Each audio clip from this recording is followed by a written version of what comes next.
Okay, guys, welcome to the FightFit Podcast. We've got Peter Hatton with me today. I've been trying to get you in for about, I'd say, 6 months now. Yeah. And finally, got you on the couch. Finally got it done.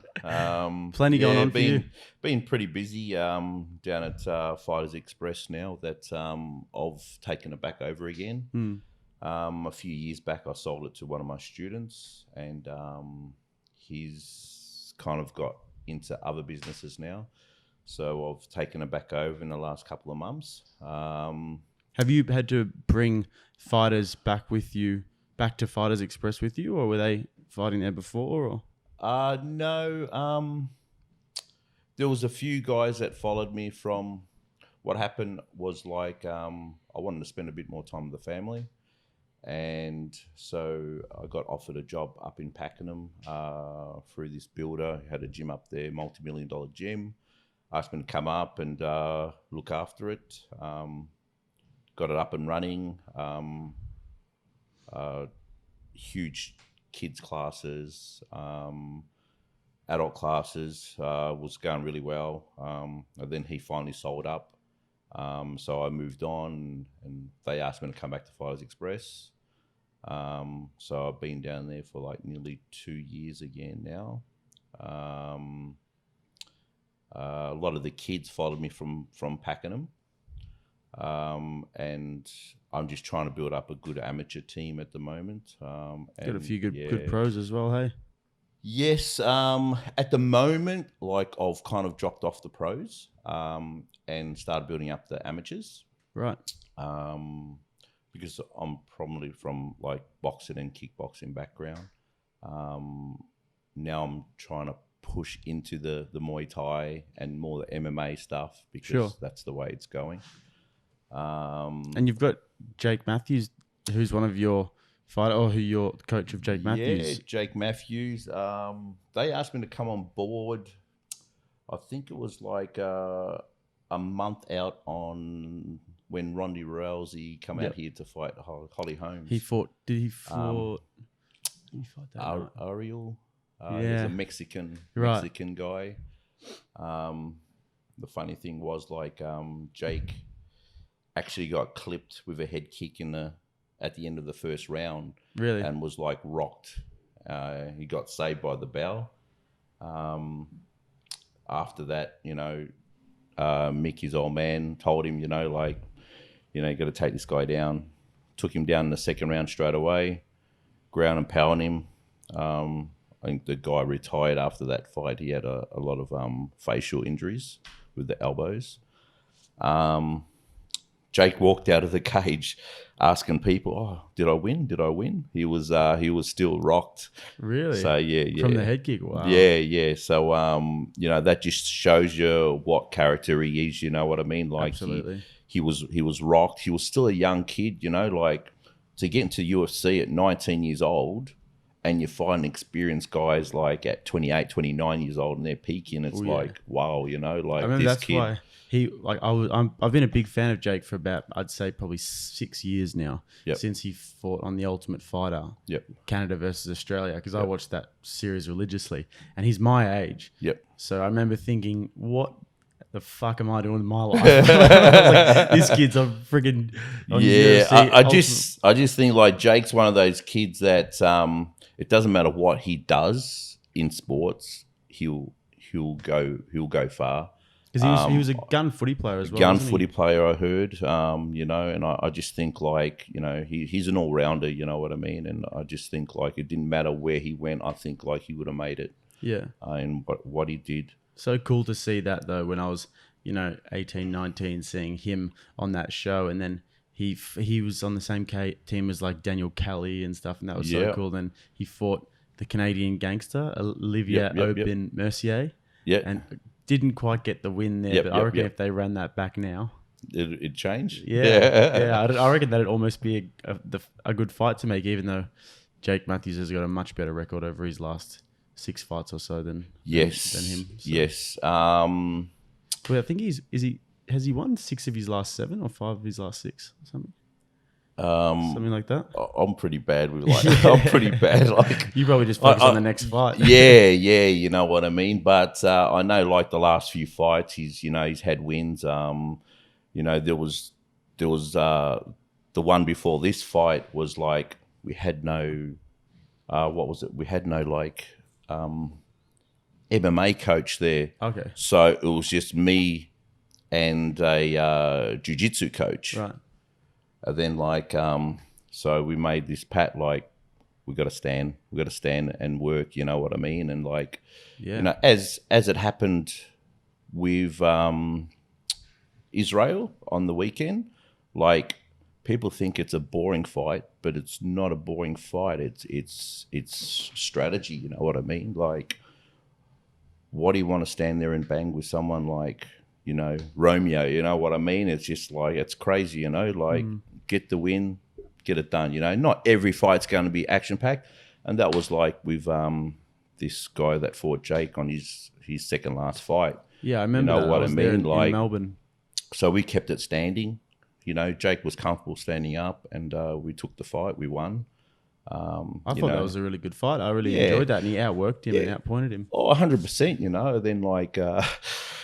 one of the jiu-jitsu coach goes, in the third round, probably about 2 minutes to go, we'll try to take him down, And then Jake's tried and he's grabbed the guy and it's just said, everyone remembers how hairy this guy was. Yeah.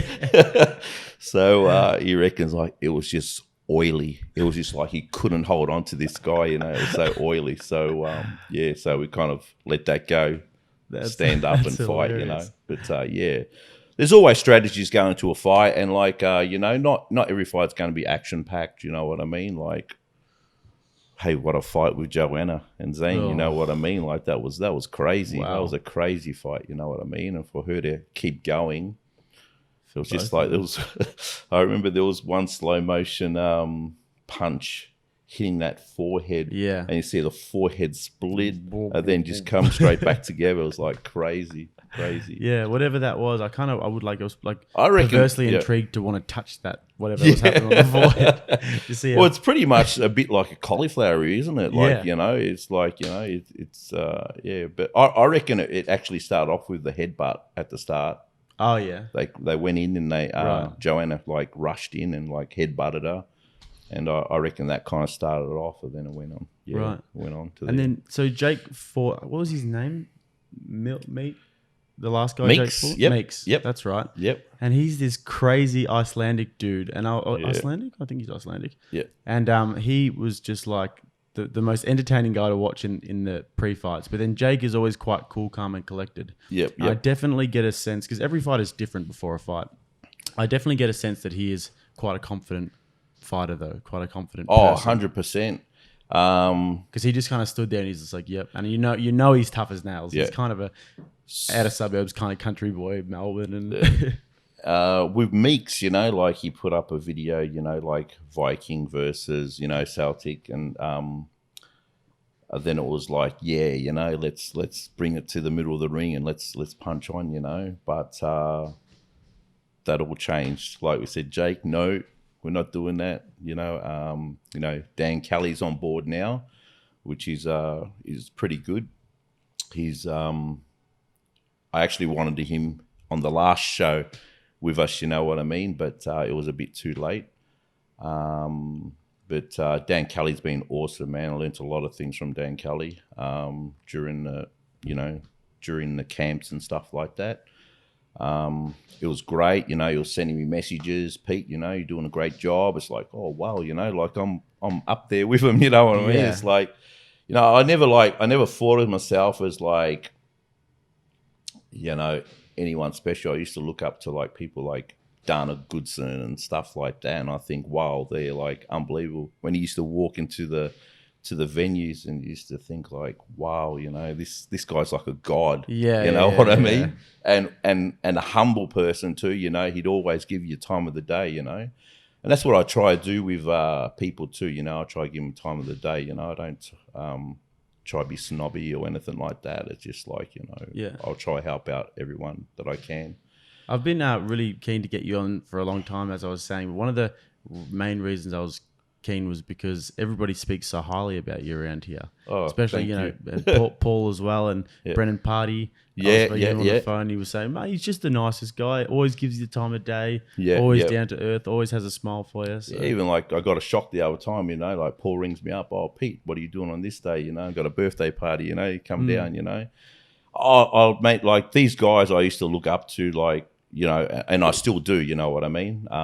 But like these guys was so good, you know what I mean? Like they're the ones that actually, you know, brought this martial arts, you know, industry up, you know what I mean? It's just unbelievable, you know. Real trailblazers, like you. Yeah, 100%. You know, like back in the day, Tarek used to have great shows. You know what I mean? You know, he used to like, you know, the Greeks versus the Italians, and the Italians versus the Turks. You know what I mean? It was just awesome. You know, and used to have like at the entertainment center, used to have like 7,000 people there. You know what I mean? But now there's so many shows, you know what I mean? So it gets a bit harder. But yeah, I remember watching some pretty legendary shows. Oh, unbelievable, you know what I mean? And I think I the other day I put up an old video of I don't know if you know Prince Amir. Yeah. Prince Amir come here in the early 90s, and he was training under Tarek, and this guy was like, you know, he was like a god at the time, you know. He fought Nick Totoris at Billboards in the city. Yeah. And what happened back then was like Amir knocked down Prince Amir knocked down Nick Totoris. And as he's gone down, he's touched the ground, but Amir's kicked him straight to the head. And then Jim Totoris has jumped in the ring and started hitting him from the side, and then it just got all messy, man. But back in the day, there was a few of those all-in brawls in the crowd, and that's but like now I can't remember which one it was, but I was actually watching one. It was like from I think the 90s or something, and then it was a boxing fight. I think it might have been a big time boxing show, and there was two guys fighting, and then I think someone gave up or something, and then all of his mates just started jumping in the ring from the crowd. Yeah. It was just like, whoa. You know what? We had a lot of that back in the day.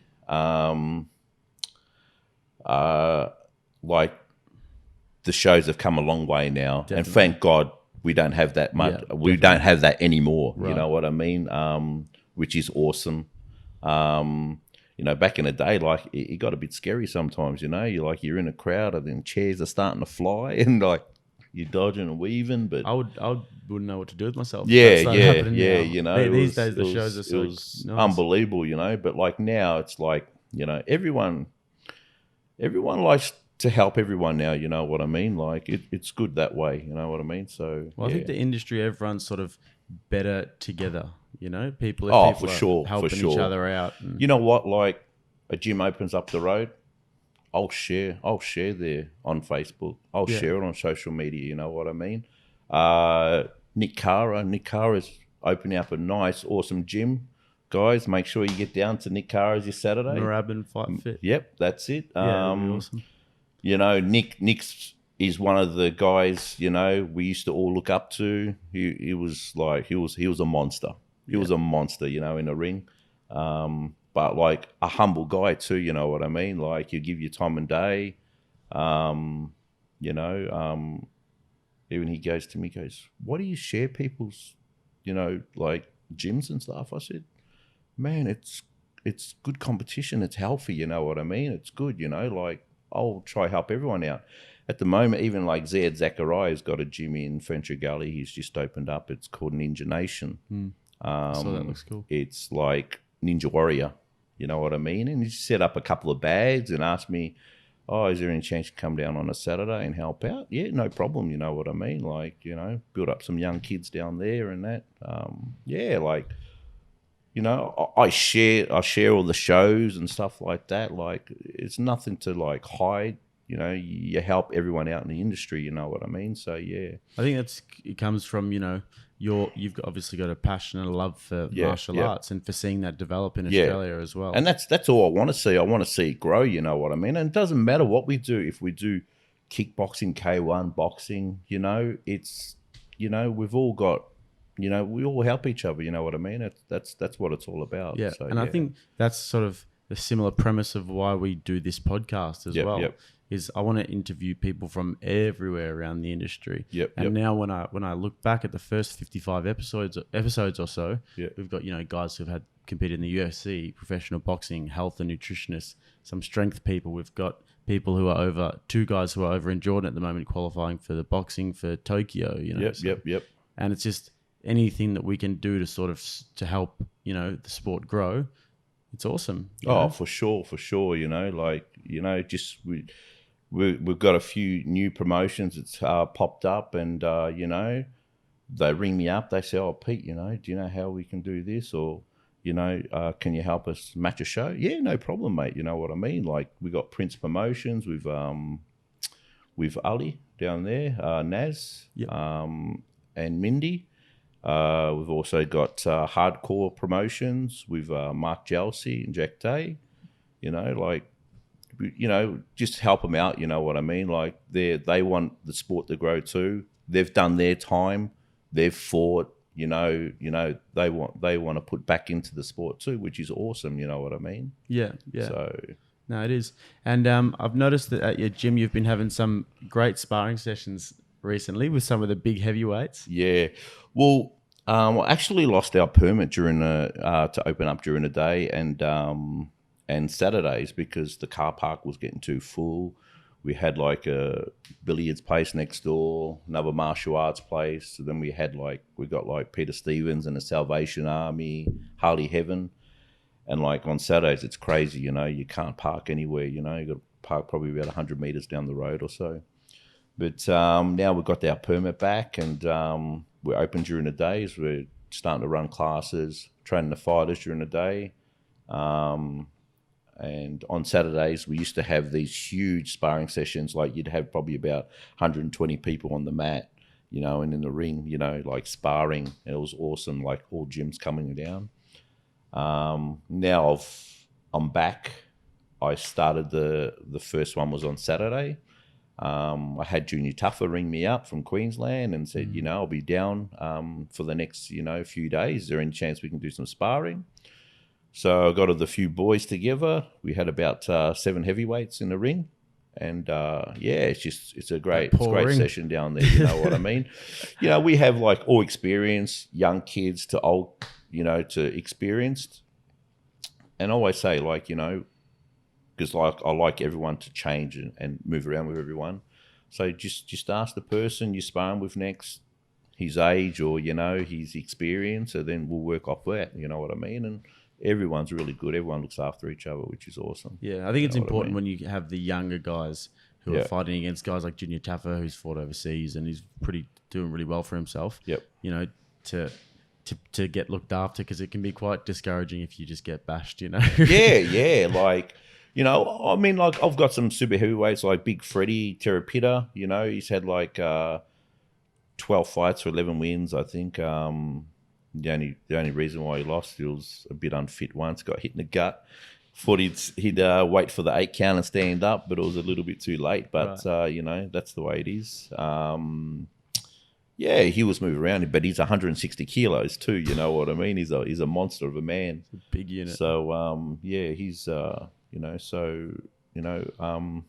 some really good young kids coming up. Tell us about them. Tell us about them. So fighting in the amateurs then. Yeah, I've got. It's really hard at the moment. Which I'll tell you one thing. Sai Naji has just opened up his, I think, Muay Thai Australia or Victoria amateur league. He's got a podcast as well, I think. Yeah, which is awesome. I was on the phone with him for about a half an hour yesterday. Now. Victoria's been so far behind from the other states because, like, we weren't allowed to fight until a certain age, probably about up to like 4 or 5 years ago, we weren't allowed to fight till like we were 18 in the, in the ring. But now it's like, I think 10 years old. Yeah, 10 years old. So that's really good for us. We'll start getting our kids up and like lately we've been going interstate to fight because the laws over there, you can fight a bit younger. And is this MMA or kickboxing? This is the ring sport, so this is like kickboxing and stuff. So which is awesome. Amateurs, shin pads, bigger gloves, all that. Yep. So they've been good. I had a couple of young kids on Knees of Fury. They done a great job. We go sometimes we go up against people with way more experience, but you gotta challenge yourself, and you know what, they come up as winners, so it's awesome. But now we don't have to go into state as much. We got Sai doing his show now, so I've got a group of guys that I've just sent in nominations to Sai, and then you got like a lot of guys from, like, you got West Side, you got Braveheart, you got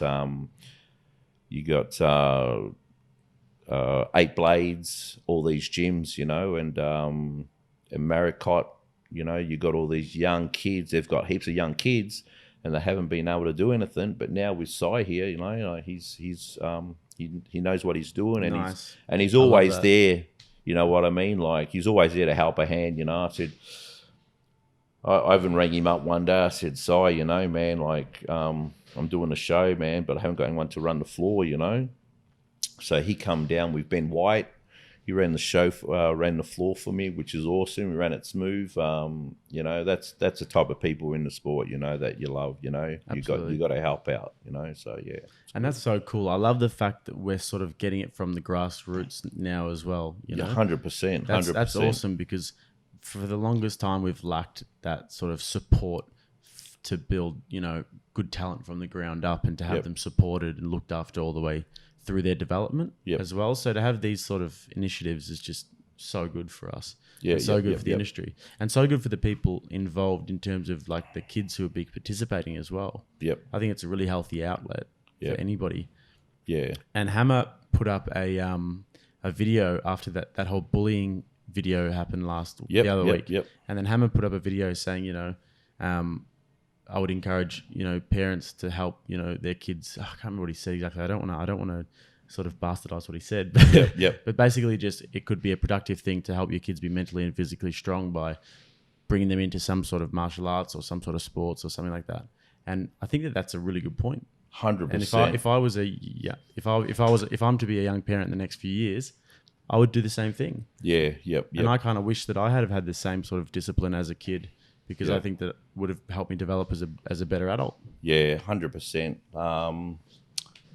As a kid, I grew up with a big family. There was 11 of us in a small house.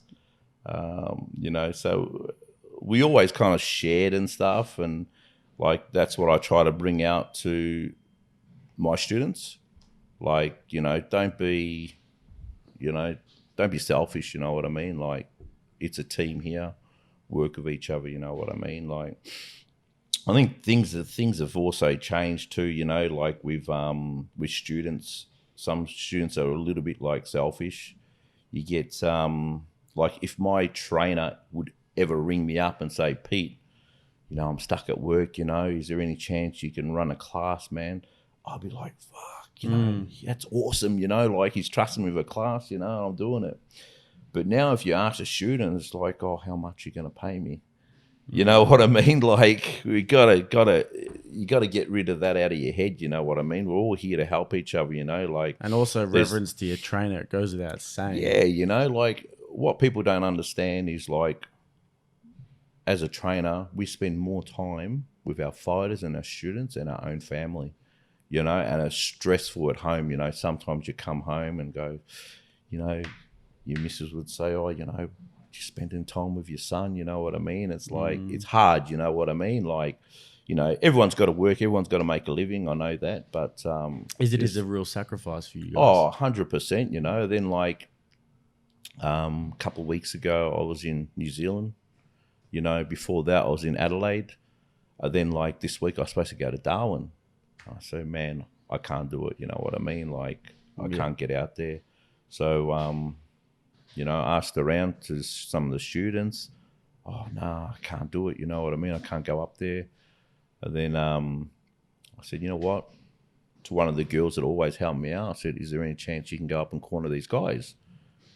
Oh man, that's awesome. You know what I mean? 100% I'll go up. You know what I mean? And that's it. You know, we got to kind of help each other out because, like, you know,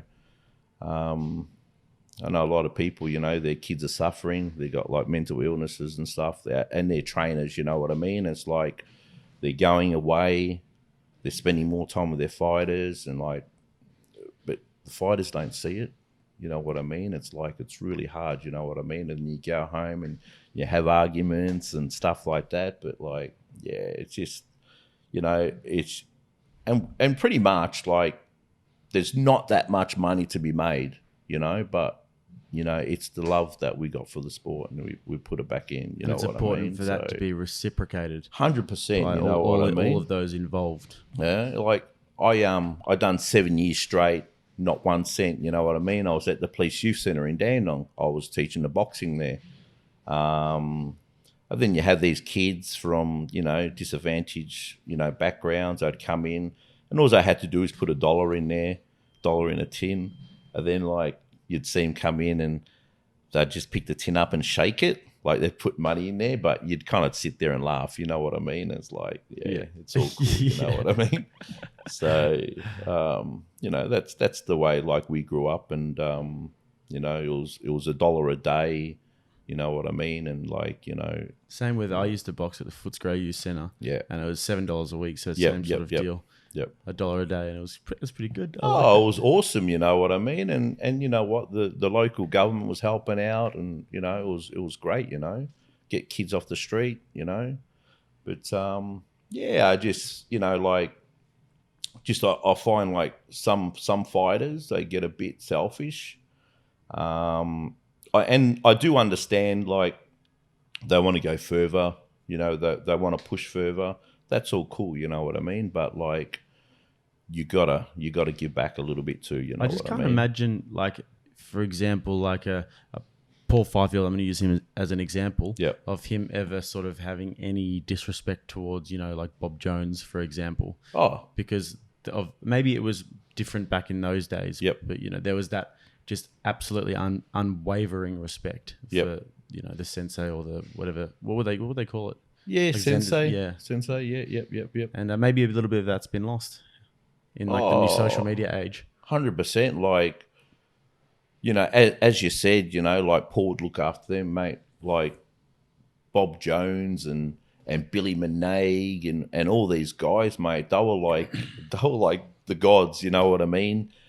Stan the Man, Sam Greco. You know what I mean? Tosca Petrides, the Silver Fox, Paul Fifield. You know, they were just just when they were in the room, it's like it was just like the awe was like so different. You know what I mean? And you just think, so wow, you know. So true. Whenever Paul comes and does the FightFit challenge training, and even whenever I see him now, I'm like a nervous little school student. You know, it's so funny the way that they have that aura and that energy and that, like, they command that respect. Make you always want to be a better person, better fighter. Oh, 100%. You know, like, as I said, you know, you look up to these guys and you think, wow, you know, like one day, you know, hopefully, you know, I'll have a, you know, 10% of what they've got. You know what I mean? It's like, and you hear all these stories, you know, it's like, oh, wow. Brendan Party's my coach. Yep. And the respect that I have for him is just, unbelievable. Yeah, Brendan's a very nice guy, man. Yeah. He's a funny boy. He's a funny fucker as well.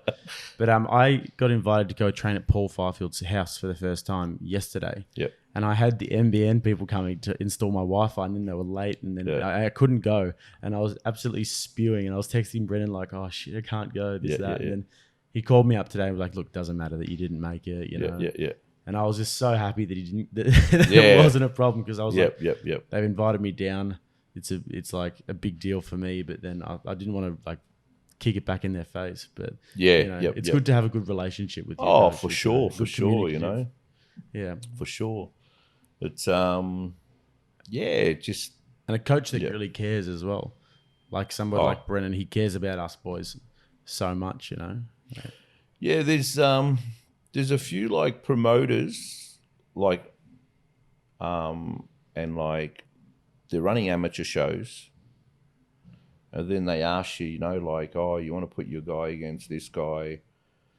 You know, I said, no, this guy's a pro, you know what I mean? My guy's an amateur. It's like, oh, it doesn't matter, you know what I mean? It's like, no, it doesn't matter. What you don't understand, you don't have a relationship you haven't got a fighter. You haven't got a relationship with him. You know what I mean? Like, you know, day in, day out, I'm training this kid, you know.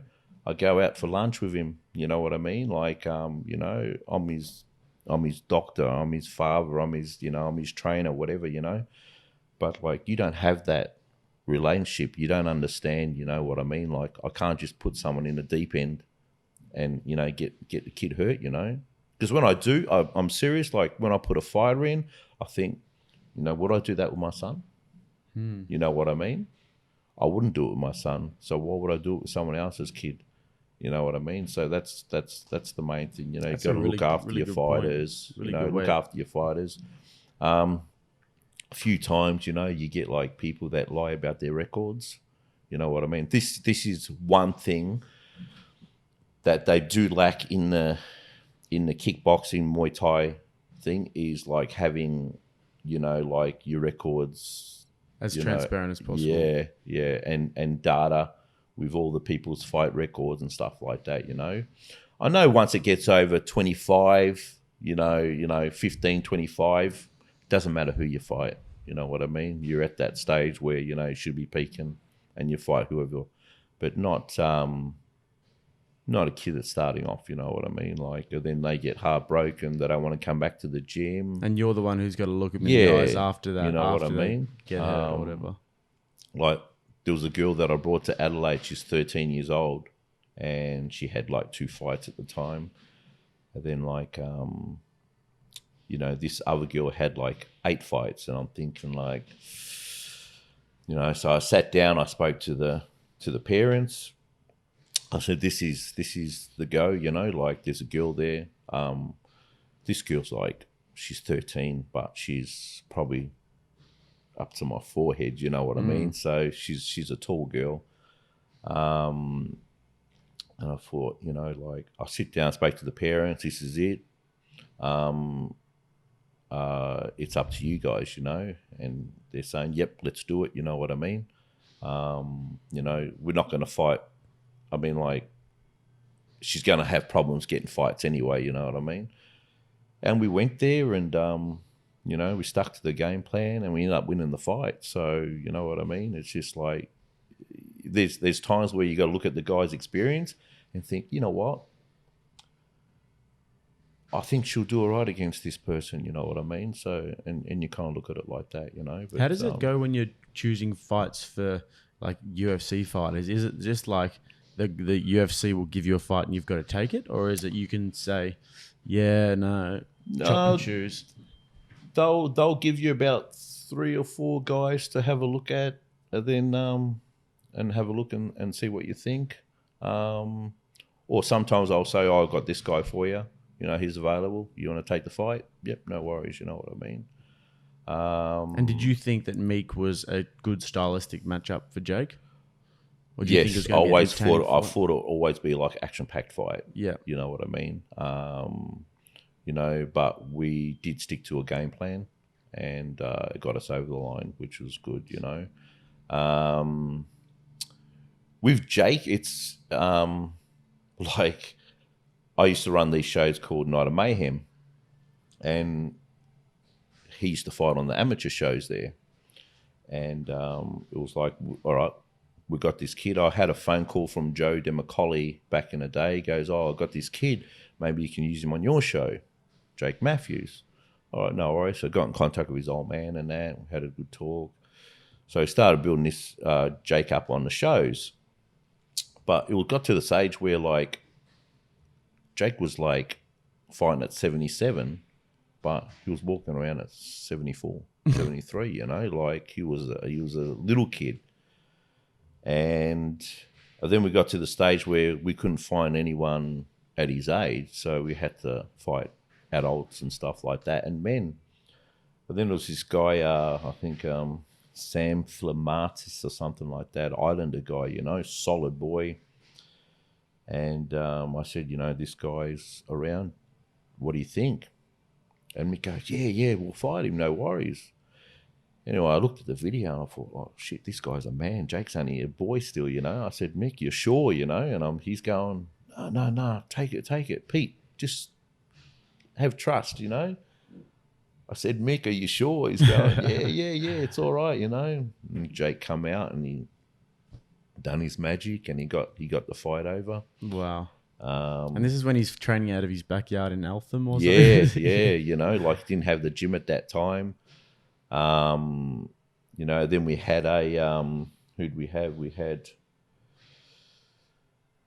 had him fight. Who'd we have him fight?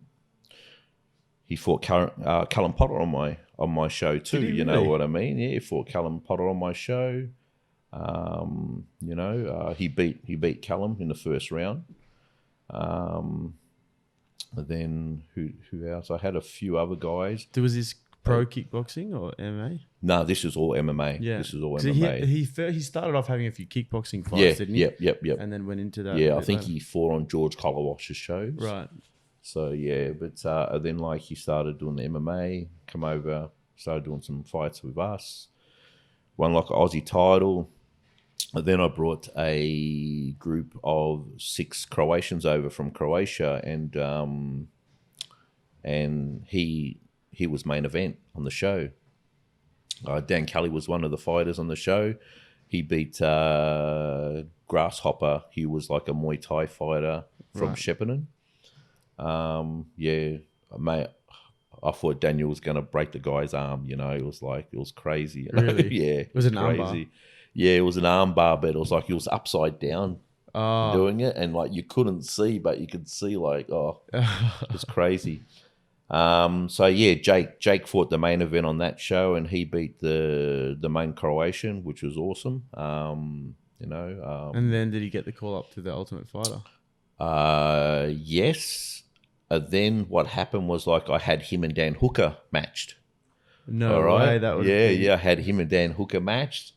Then I think it was like 3 weeks out, Dan's trainers rang me up and said, the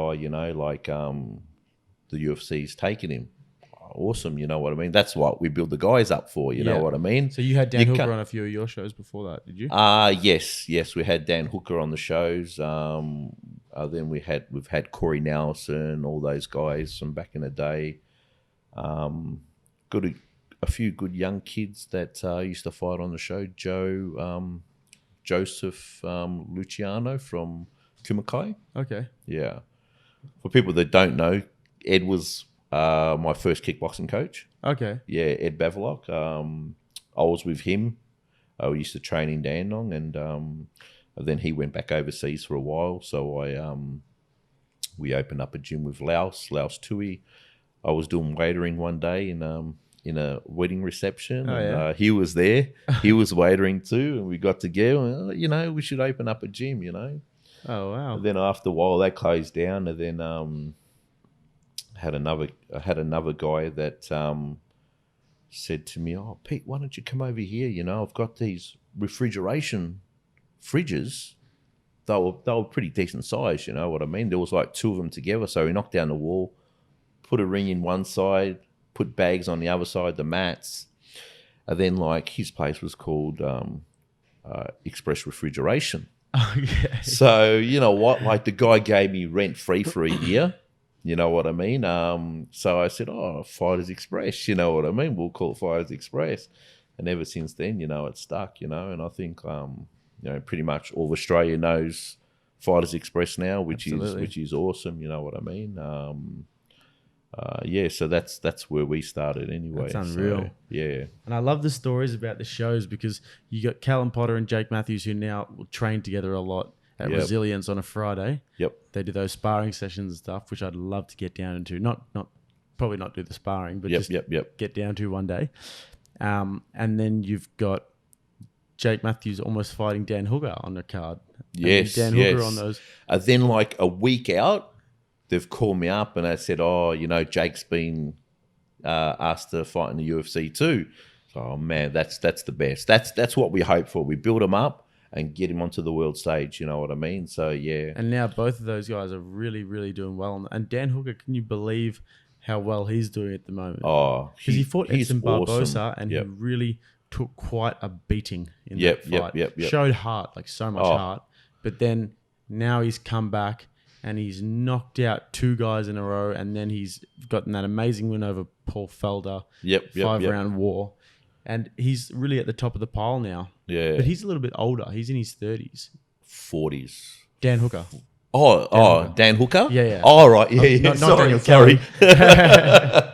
Yeah, Dan Hooker's always been a great fighter, you know what I mean? Very well. He's very relaxed and, picks his shots, doesn't waste anything. Even when he fought on our local shows, you know what I mean? When he was with Carl Weber, which was awesome. We've seen Carl Weber in his corner. He's in New Zealand, which was great to see. Carl Weber's been, he's been bringing guys over to Australia for years, you know what I mean? Him and Aaron Boys, you know what I mean? And, Jason Sooty, all those guys were, they bring guys over here to fight.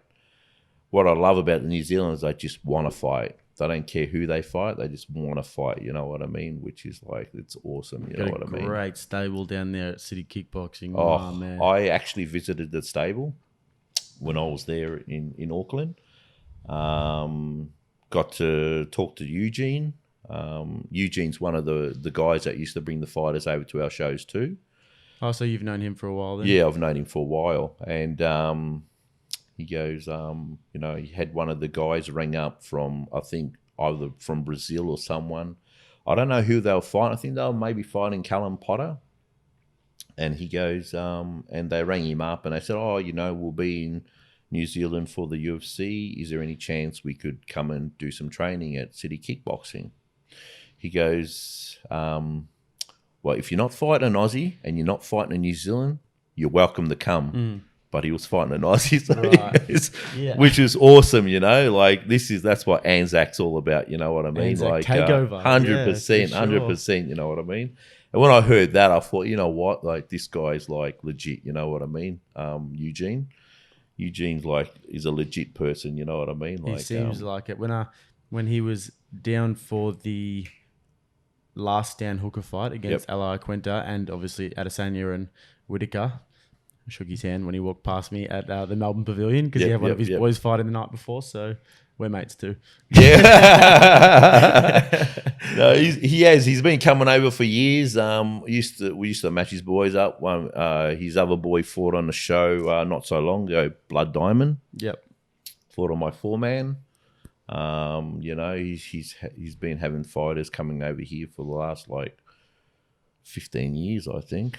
And what do you think's really clicked over there? Do you think it's just like the development of his fighters and they're all sort of at their peak now, or they're all starting to peak now? Or do you think that it's just sort of a body of work that's gotten them to where they are now? Well, people like Brad Riddell, man, there's so much respect for him, you know what I mean? Like, I got a phone call from Stewie Hardcore, which is a good friend of his, goes, Pete, we'll be in Melbourne. Our trainer won't be here. Is there any chance you can help out in the corner? Yeah, no problem, Then a couple of days later, I just see he's fighting John Wayne Parr. You know what I mean? On Power Play. And so I cornered him with Stewie on when he went up against John Wayne Parr the first time. Great fight, you know what I mean? Like he was a little bit more inexperienced than Parr,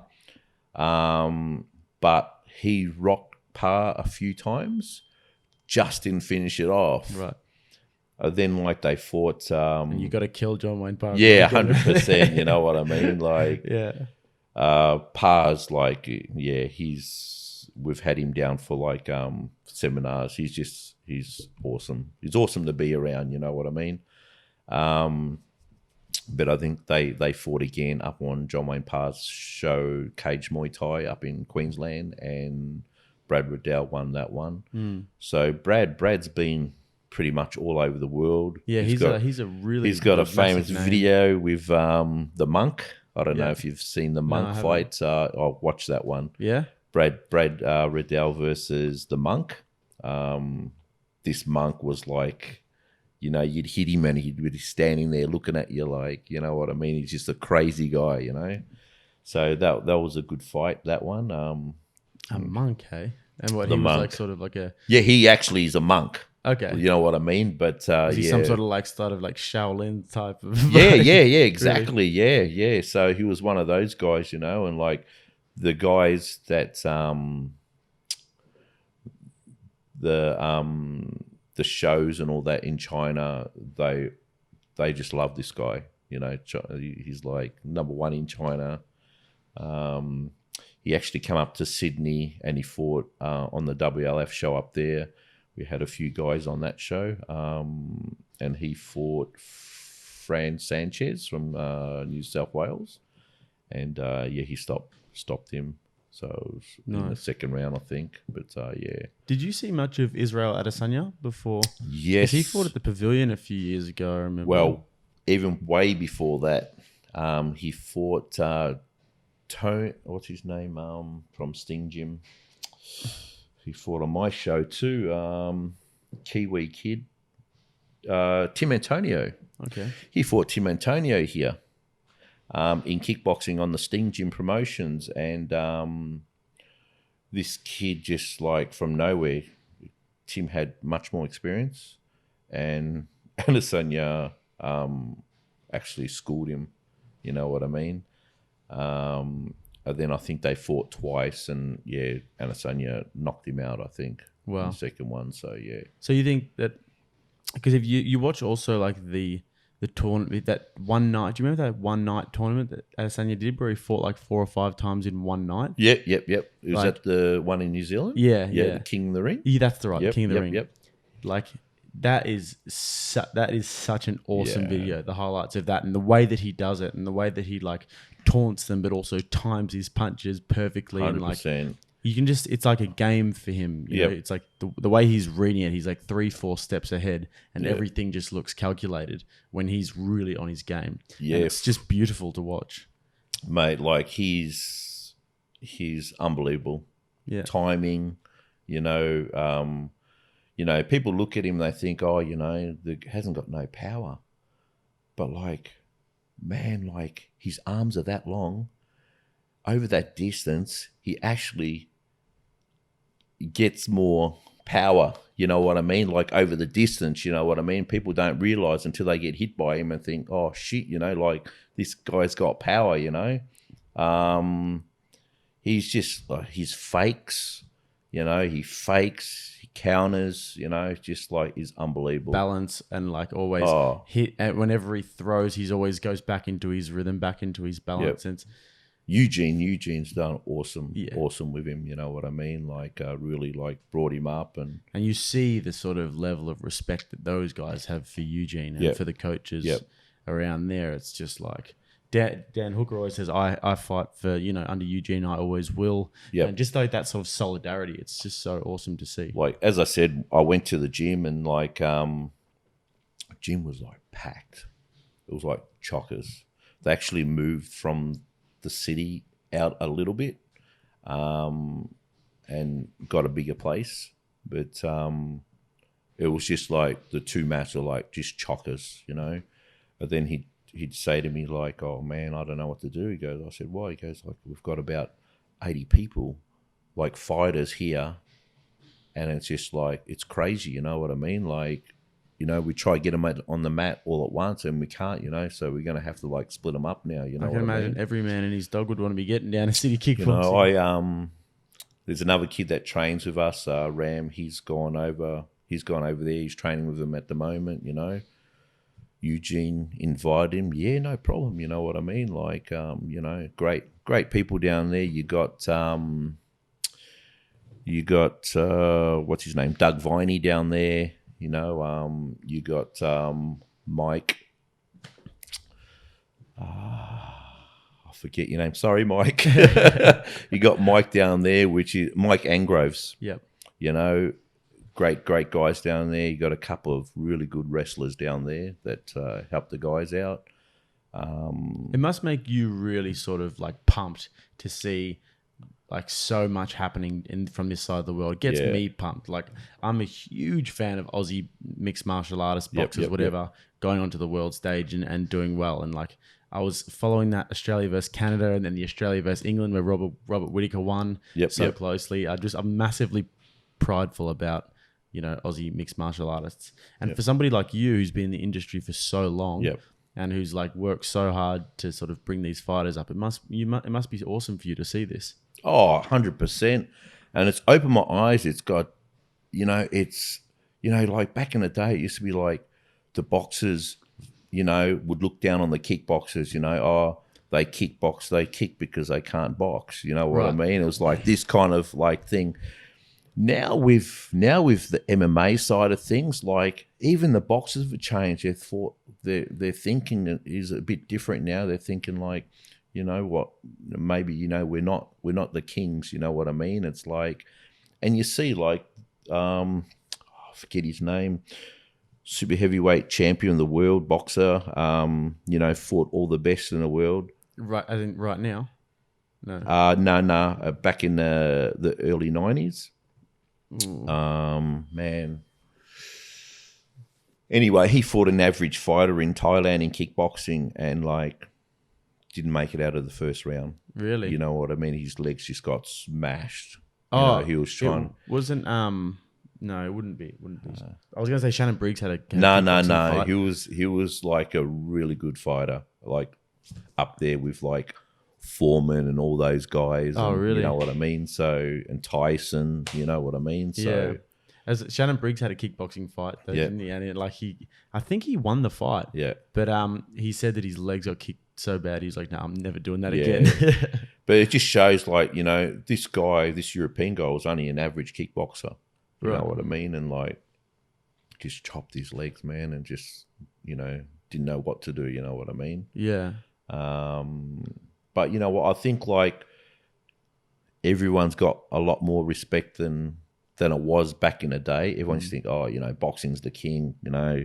And also, there's more of like a future. There's a big world stage for MMA now. Yep. Know? Oh, for sure. Like, and it's just changed the angles. Like, now I look back and I think, shit, you know, I would have loved to have gotten to MMA, you know.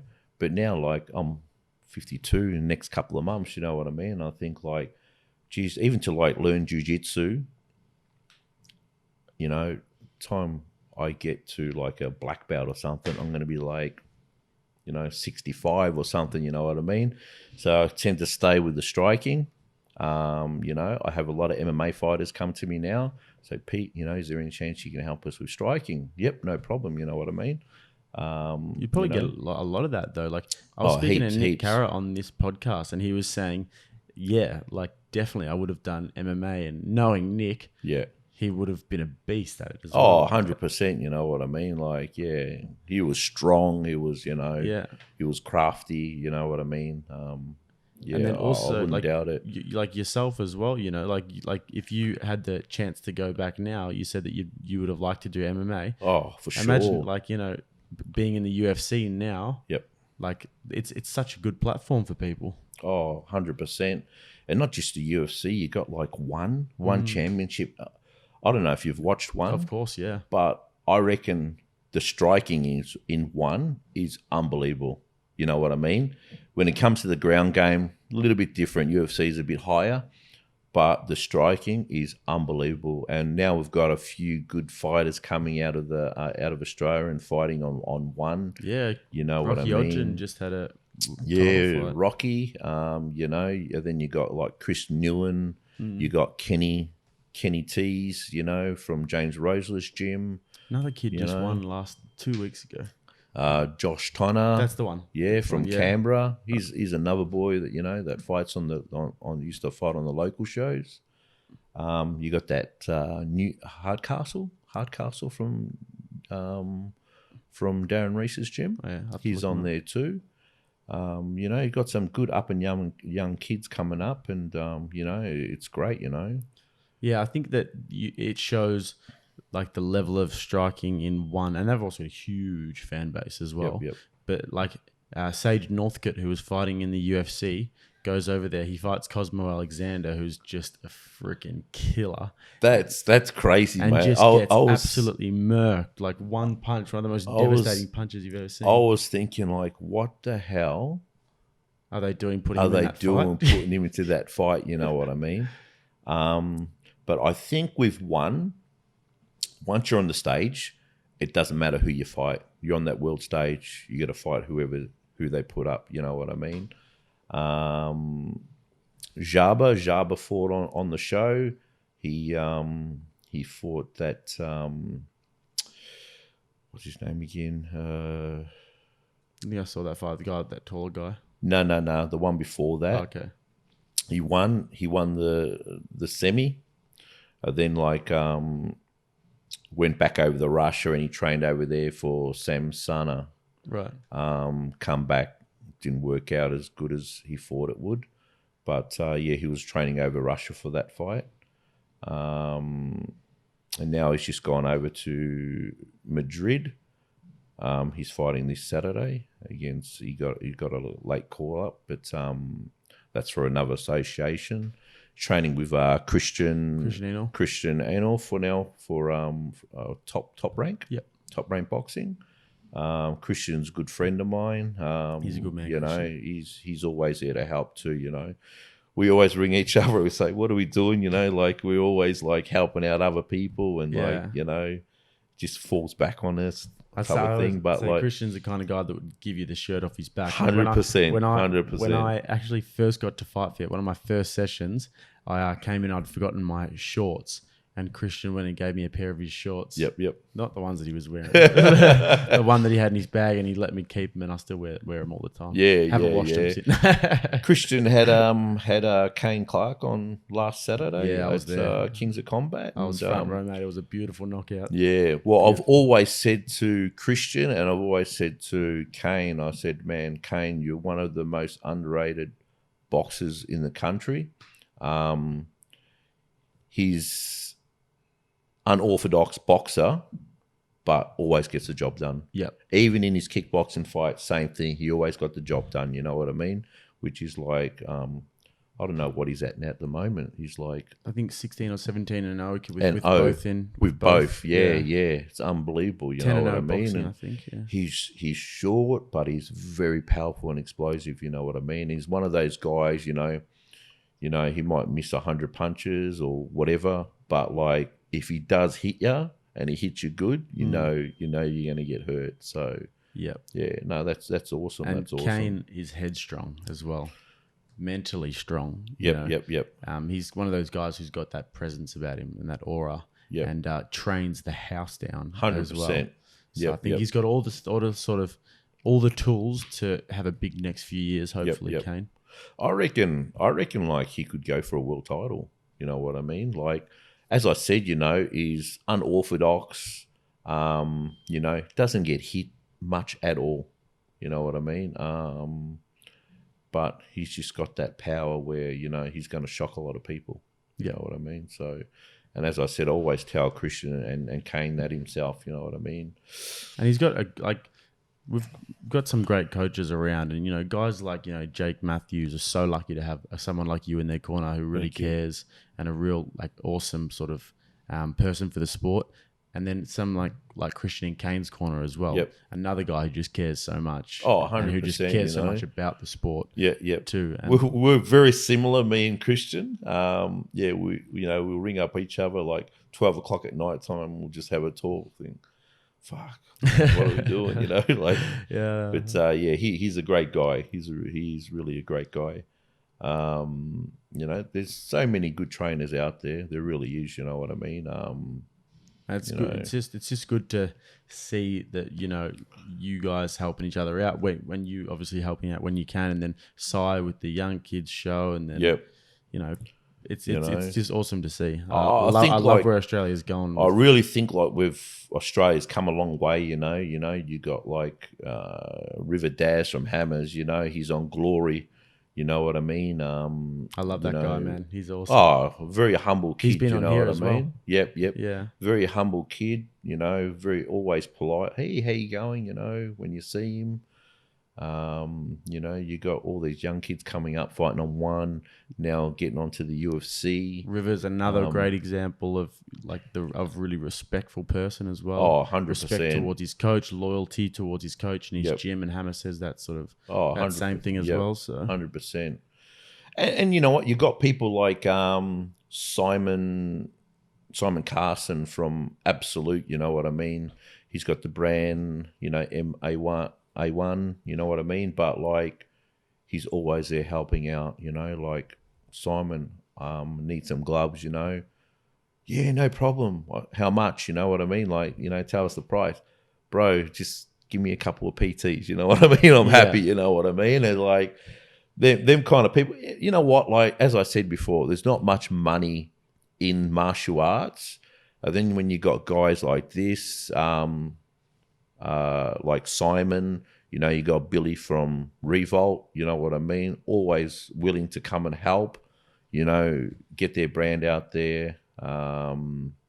You know, just, we got to help each other out, you know, we just can't like turn it back. Oh, you know, he's got this thing, you know, I don't want to help him. Why should I help him? And I mentioned before about Resilience Training Centre down in Footscray with Daniel Kelly down there. Love what they've got going on there with the sparring sessions on the Fridays, and you got the best talent in Australia coming together, working together, and like real solid unit. Do you ever get down there as well? Well, I try to get down as much as I can on a Friday. Sometimes a little bit too hard because I got my son playing soccer. He plays like state level. So, and he trains on Friday nights, and that's the only night that I get off pretty much, you know. So I get down there. Sundays he plays. Gotta be on dad duty. But, what Dan's doing down there, you know, it's kind of like city kickboxing, you know, in New Zealand. It's like all these fighters come there and they want to get the best. As well. Oh, Sam, I went away with Sam with the UFCs. Auckland. Yeah. He's just a funny guy, mate. You know what I mean? He's awesome. I got probably my worst injury from Sam. Really? I rocked up to the Underworld once, and we'd done some rounds there, and I think we're in the 6th round, and I went to kick him, and he checked, but I ended up kicking with my foot.